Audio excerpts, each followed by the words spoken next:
Queria começar ouvindo as suas expectativas para o Ibovespa no segundo semestre.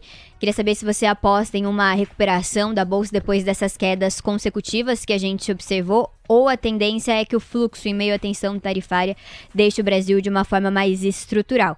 E também aproveitar esse gancho para te perguntar quais fatores vão ter um alto poder de precificação na sua visão nesses próximos meses. Seria o tarifaço com as eleições de 2026 em si, com o fiscal ficando em segundo plano, como a gente está vendo agora? O jogo que todo mundo está olhando aí quando a gente fala de investimento, seja na renda fixa, seja na renda variável, ele está relacionado à previsibilidade. Nós estamos em um cenário em que a previsibilidade ela se faz necessária mais do que em qualquer outro momento quando a gente tem essa pauta aí de investimentos, tá? A expectativa, eu acredito que a gente tem aí um desenho um pouco mais positivo para os próximos meses, quando a gente fala aí desse segundo semestre, tá?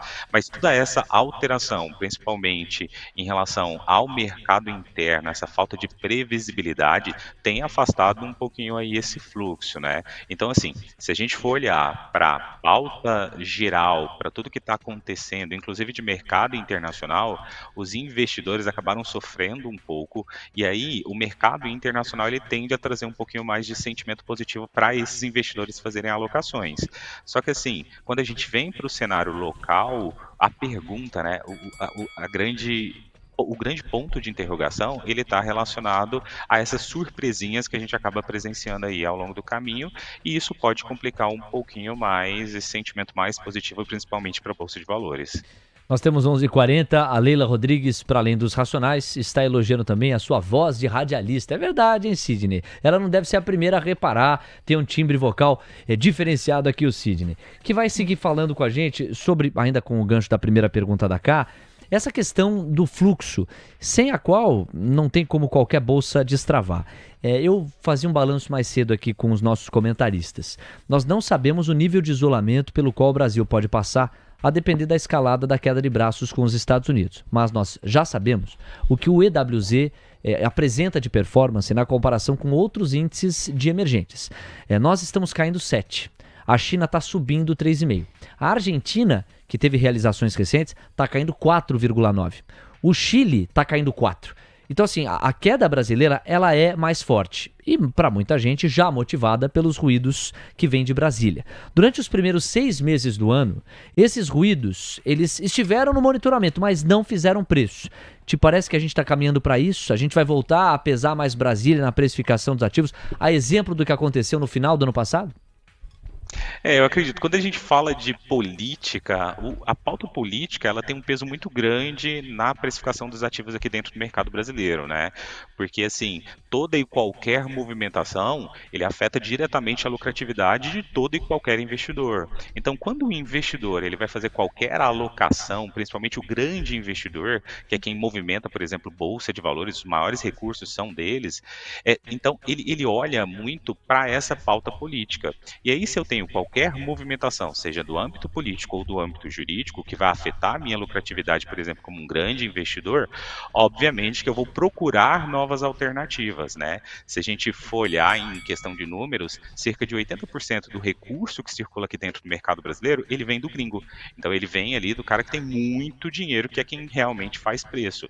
E essa pessoa, né, esse grande investidor que tem muito dinheiro, ele tem inúmeras variáveis de poder investir. Então quando a gente olha, por exemplo, China, a gente olha Brasil, muitas vezes os recursos que são alocados dentro desses países, e quando a gente fala assim, a massa global dos emergentes, por exemplo, também, ele vai ver qual é a opção que ele tem mais previsibilidade, que ele tem ali, que ele consegue, né, por mais que seja dentro da renda variável, mas ele consegue meio que prever as expectativas, principalmente no âmbito jurídico, de como deve se comportar a lucratividade sobre os investimentos dele. E aí o Brasil acaba muitas vezes perdendo nesse cenário. Então, assim, é um cenário ainda delicado e a gente tende a enfrentar um pouquinho aí alguns conflitos de agora para frente, principalmente ao se aproximar desse âmbito de eleições que a cada vez vão se falar mais.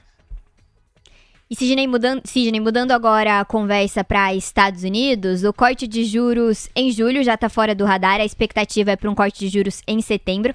Só que o último CPI mostrou os primeiros impactos das tarifas, ao mesmo tempo que o dado mais recente que a gente teve de atividade, que foi vendas do varejo, veio forte, veio acima do esperado.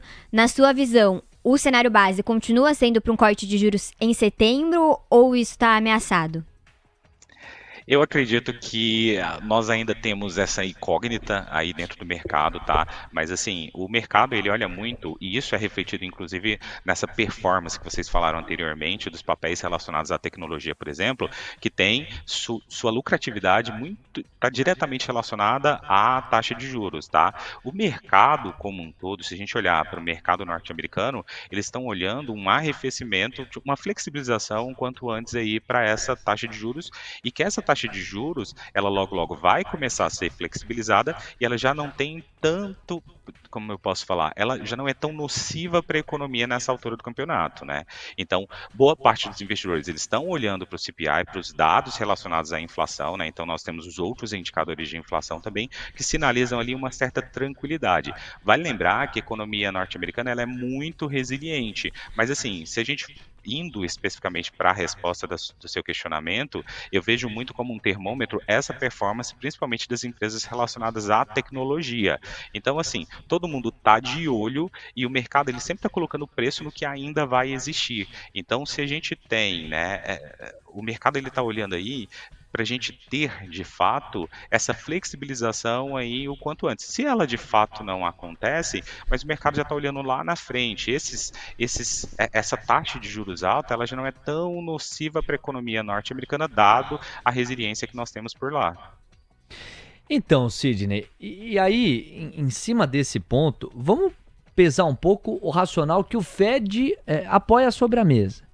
O que o Fed tem dito, e é verdade que o Fed é um corpo, é um colegiado, não é só a voz do Jerome Powell, mas ainda prevalece a voz daqueles que entendem que o conservadorismo é o caminho e de que não é possível fazer flexibilização monetária sem clareza sobre o impacto das tarifas na inflação.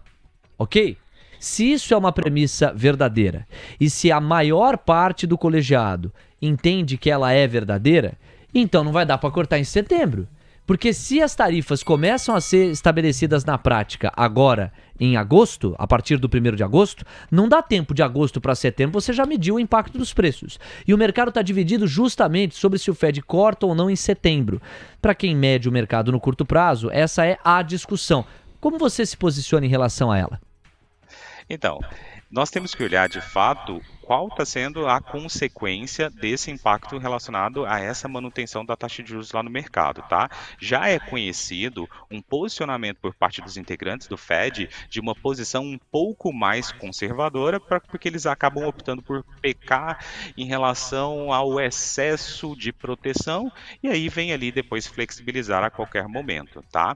O mercado, ele de fato, tá? Ele está olhando sobre o que isso está impactando no dia a dia das empresas, a lucratividade e tudo mais, como eu falei anteriormente sobre resiliência, tá?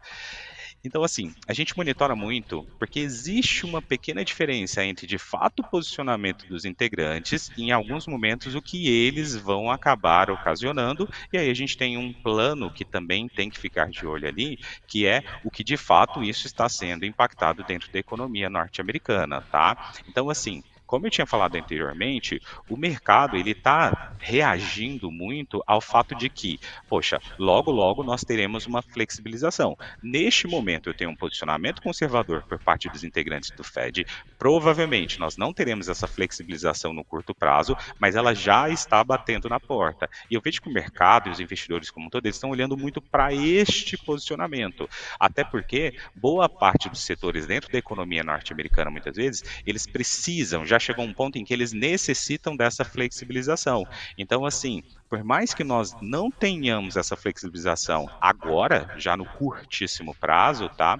E eu tenha um posicionamento um pouco mais conservador por parte dos integrantes, o mercado já está olhando essa flexibilização e colocando os preços, de fato, já nessa flexibilização que a gente vai ter aí recém. Provavelmente não no curtíssimo prazo, mas logo a gente vai ter. Então eu acho que, de fato, é isso que os investidores estão olhando e essa é a bola da vez, entendeu?